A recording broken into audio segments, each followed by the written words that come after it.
was my first strip search like in prison? It sucked very bad.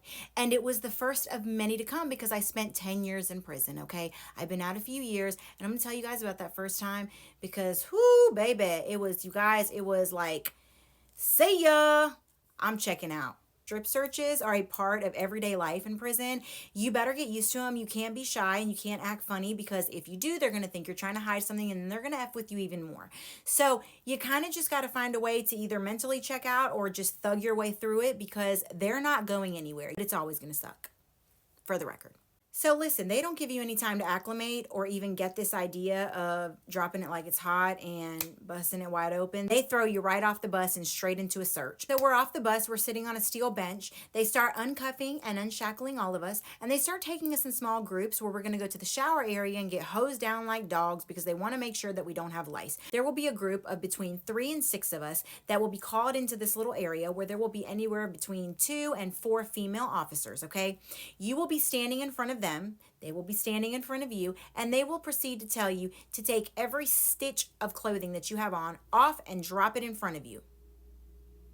They don't give any directions past that. They just tell you to take everything off. And so, of course, you're hella uncomfortable because you proceed to take everything off. You drop it in a pile in front of you. And it's just kind of natural to want to kind of cover up, but you can't because they want to see what you have going on. Now, at this point, there's nothing happening and it feels like 30 minutes are going by, but it's probably only been a minute or so when they send an inmate with a big garbage bag, just a big plastic garbage bag in that's collecting all the clothes that you guys just took off and putting them in a bag. So now it's even getting hella weirder, okay? So as this inmate is moving along, collecting everybody's clothes, we're all still standing there. And now the pile that was in front of us, which only covered our toenails, it still made us feel a little bit covered. It's gone. That pile's gone. So we're waiting for further instruction. Each one of these officers, they're going to start going one by one, right? So if you're not the first one that gets seen or there's not an officer directly in front of you, then you just have to wait your turn standing there in all your glory, honey. That's just what it is.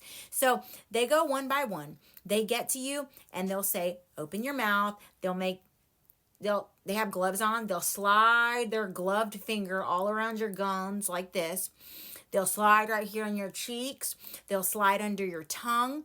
They'll look behind your ears. They'll look in your ears. They'll make you lift up the breast assist. They'll look in every crease, crevice, fold, everything you got. They want it up. They want to see in it. They will make you lift your feet up and look between your toes. They'll look between your fingers. They'll make you take your hair down. If it's up, they'll make you shake it out. They're looking everywhere. There's not a nook or cranny that they're not looking in. And then comes the god-awful squat and cough, okay? Get ready. So this entire time, you're facing them. But now they're going to tell you to turn around and face the showers. So you turn around and you face the showers, and they tell you that you're going to do 2 separate kinds of squat and coughs. I didn't even know there was 2 kinds. Like, this is insane. But okay, let's do it. So they say, grab your thighs with your hands and bend at the waist. Do not bend your knees at all. Bend directly at your waist, okay? So you bend at your waist and you bend over. So now you're like this at a 90-degree angle, okay?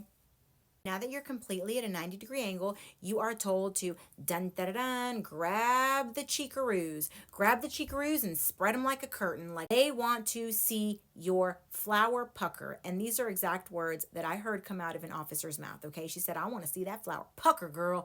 I didn't know what the hell she was talking about. I mean, is the flower the front entrance or the back entrance? I don't know. But she wanted to see something pucker. So I started coughing and I started coughing. And then I found out later on that the flower was the back entrance, and when you cough, it flexes. So yeah, she wanted to see a little flexation happening with the back entrance, and you know, hey, whatever. I mean, I coughed hard. I guess she saw what she needed to see from that angle. You know, she could see whatever it was she needed to see. And now we're going to move on to the second squat and cough, which is completely different than the first. So at this point, she says, okay, cool. Now, what I want you to do is I want you to bend your knees and squat all the way down to the ground. So you guys just imagine, do not bend at the waist. Do not do anything with your torso. Bend your knees and go all the way down as far as you can, kind of like if you were trying to squat and pee outside or something, right? So once you get down there, they do the same thing. 3 hearty coughs, and they better be hardy, because the thought is that if they're hardy enough, now if there's anything up in the front entrance, it will just fall out, which, by the way, guys, is absolutely insane. I don't know who made these up. Maybe it was a guy, because biologically speaking, your anatomy as a woman is not going to allow, unless you are loose, as I'm talking about, like, hello, like an airplane kind of loose, like that big. Nothing's falling out from you coughing and just squatting. But okay, I mean, I guess if you did it enough times, maybe something would peek out. But I mean, people have Kegel muscles. They might be strong. The walls might be, I don't know. Whole bunch of factors here that we're not going to get into. But I will tell you this. A lot of things never fell out of people, and they were up in there. So anyways, I did what she said. I was completely mortified. One of the worst parts is that women who are on their cycle are just dropping clots, okay? I'm sorry to be vulgar. I'm really sorry. But they are. They're dropping balls of jelly out of them, okay? It's just not sanitary. It's not good. It doesn't smell good. There are women who are coughing so hard, they're farting. It is stank. There is a green cloud surrounding us. It is stank. There are people farting. There are people queefing. There are people that are literally coughing so hard that they're having little sprinkles of pee coming out, little urination showers coming out. Okay?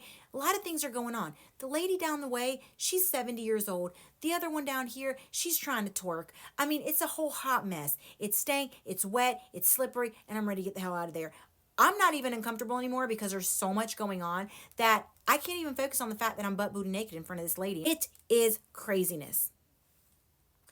Anywho, guys, that's how the first strip search went. It sucked big, huge ones. It was horrible. It was so dehumanizing. It was so humiliating. And then every other factor involved just made it that much worse. It was just like additional cherries on top all the way around, okay? And the fact that it happened right when you get off the bus and you have no time to like adjust your mind to this, it's crazy. But you have to get used to it, because even though that one's the worst, it will quite literally continue to be like that every single time moving forward that you have a strip search. And they happen very frequently. So, hey, you got to do what you got to do, man. Check me out if you guys enjoyed this video. Please follow for more. This is a new channel, and I would really appreciate the support and encouragement. It's a free way for you guys to support. Leave me a heart if you liked it, and leave me a comment if you're curious about something else, and I will be more than happy to make more videos and answer, okay? I love you guys. Thank you for being here, and I will catch you on the next one. Later.